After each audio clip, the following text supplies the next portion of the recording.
Pemerintah Provinsi DKI Jakarta mulai menerapkan aturan ketat bagi warga yang hendak keluar masuk wilayah ibu kota sebagai upaya untuk membatasi pergerakan orang demi pemutusan mata rantai corona. Aturan tersebut berupa surat izin keluar masuk atau SIKM dan akan mulai berlaku pada tanggal 22 Mei besok. Untuk informasi lebih lanjut kami terhubung dengan Kadishub DKI Jakarta, Syafrin Liputo. Pak Syafrin, selamat malam. Selamat malam Mbak Afiani. Assalamualaikum warahmatullahi wabarakatuh.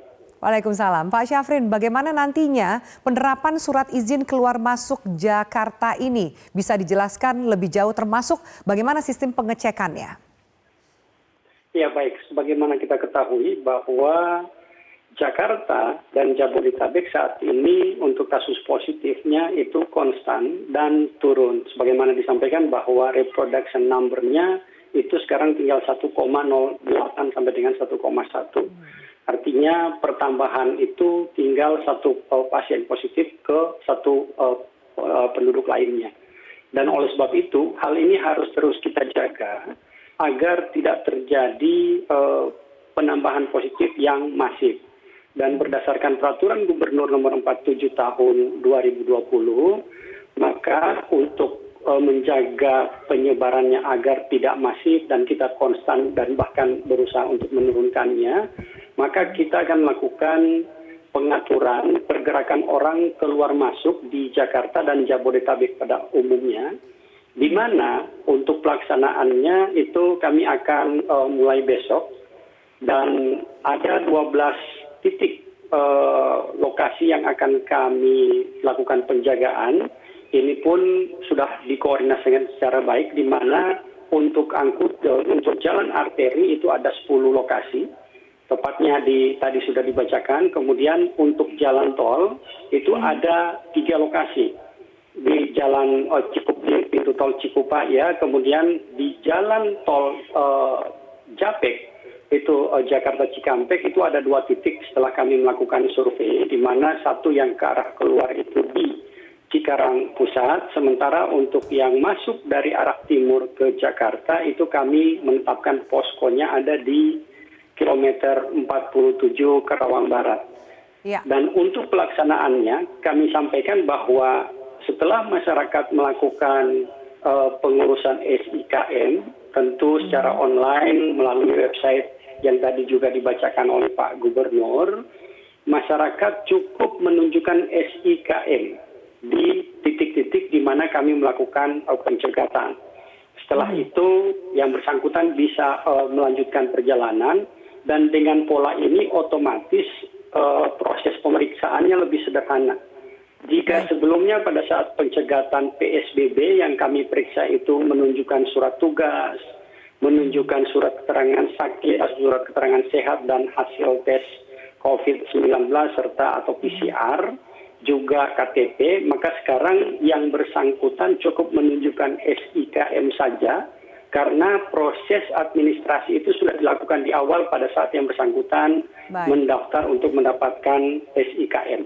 Pak Syafrin, saya ulangi kembali informasinya. Jadi surat yang perlu dibawa oleh pengendara jika ingin keluar atau masuk DKI Jakarta adalah surat izin keluar masuk Jakarta ini saja. Tidak perlu surat-surat lainnya, termasuk tadi yang Anda sampaikan surat dari kantor, surat tugas, dan surat sehat. Ya, artinya bahwa yang ditunjukkan di pos pengawasan, di checkpoint yang sudah ditetapkan, cukup SIKM. Kenapa demikian? Karena di dalam SIKM itu selain sudah ada barcode yang menunjukkan identitas yang bersangkutan, juga ada foto yang bersangkutan. Sehingga cukup dengan menunjukkan SIKM, petugas akan melihat fotonya identik tidak dengan orangnya.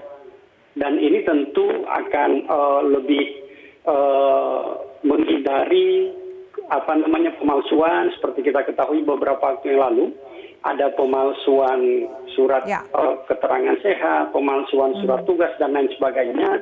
Dengan pola SIKM ini kita coba minimalisir, bahkan hindari proses pemalsuan itu. Baik, ya. Pak Syafrin, sebagai sosialisasi lebih lanjut bisa Anda sampaikan apa saja syarat dan tata cara bagi warga yang ingin mengurus surat izin ini dan berapa lama sebenarnya masa berlaku dari SIKM ini? Baik, untuk mengurus izin ini, tentu yang bersangkutan pertama harus memenuhi administrasi. Jika yang bersangkutan mendapatkan penugasan dari kantor, maka tentu ada surat tugas yang dilampirkan, kemudian KTP, dan juga yang bersangkutan mengisi surat pernyataan sehat. Jadi tidak perlu melampirkan surat keterangan sehat dari rumah sakit karena kita pahami bahwa itu rawan pemalsuan, bahkan dengan PCR maupun rapid test itu sangat mudah dipalsukan dan sulit mengidentifikasinya.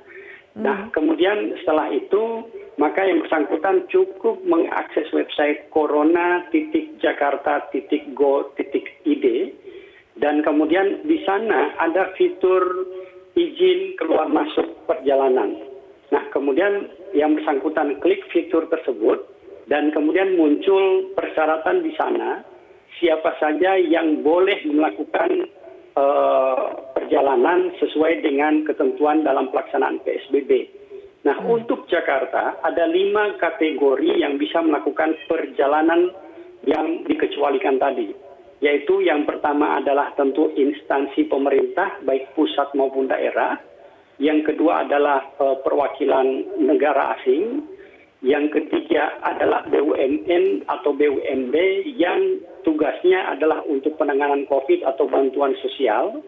Yang keempat kategorinya adalah jenis usaha. Jenis usaha sendiri ada 11 jenis usaha di sana. Ya. Di antaranya adalah di sektor kesehatan, perbankan, kemudian telekomunikasi, perhotelan, termasuk di dalamnya konstruksi, industri strategis, berikutnya adalah pemenuhan kebutuhan sehari-hari, dan ada 11 jenis di sana, serta yang kelima adalah kategori NGO, Non-Government Organization atau LSM, yang tugasnya terkait dengan penanganan COVID atau terkait juga dengan bantuan sosial. Dan untuk dipahami oleh masyarakat bahwa proses pengajuan izin di dalam website ini dibuat sedemikian rupa sehingga dia user friendly. Jadi tidak harus orang yang memiliki keahlian khusus untuk bisa mengisi, cukup memahami bahwa bagaimana cara mengupload dokumen pada saat dokumen itu diminta. Baik. Itu saja dan kemudian diproses secara elektronik. Pak Syafrin, untuk memastikan efektivitas dari surat izin keluar masuk DKI Jakarta ini, seperti apa antisipasi jalur-jalur tikus yang ada, yang mungkin saja bisa dipilih oleh pengendara yang tidak memiliki surat ini, dan seketat apa nanti pengawasan dan pengecekan, berapa personil misalnya yang sudah diturunkan untuk mengecek pemilik dari surat izin keluar masuk DKI ini? Ya, baik. Pertama, terkait dengan jalan tikus, memang ini kami sudah waspadai di awal, karena di dalam penetapan 10 titik jalan arteri, itu cukup banyak jalan tikus di sana. Oleh sebab itu, pola yang kami jalankan adalah pada jalan-jalan tikus yang berbatasan dengan Jakarta tadi, itu akan dilakukan penutupan secara fisik. Sehingga seluruh masyarakat yang akan bergerak keluar masuk itu tetap akan melalui satu titik checkpoint saja di kawasan tertentu pada 10 kawasan tersebut. Kemudian untuk jalan tol, kami juga akan berkoordinasi dengan PT Jasa Marga karena memang akan ada potensi kebocoran di kilometer 47. Oleh sebab itu yang pertama adalah kami akan usulkan ke Kepala BPTJ, BPJT, dan juga Direktur Utama Jasa Marga bahwa akan diupayakan untuk dilakukan penutupan tol layang Japek 2 dari arah timur ke barat. Ya. Kemudian juga akan ada penutupan entrance tol di Karawang Barat. Dengan pola ini tentu itu akan meminimalisir kebocoran karena dari koordinasi kami dengan Pak Dirlantas Polda Jabar juga di jalan arteri yang Karawang dengan Kabupaten Bekasi, mereka melakukan penjagaan secara ketat untuk menjaga jangan sampai terjadi second wave di Jabodetabek terkait dengan pandemi COVID-19 ini. Baik. Terima kasih banyak atas informasinya di Top News, Pak Syafrin Liputo, Kadisub DKI Jakarta.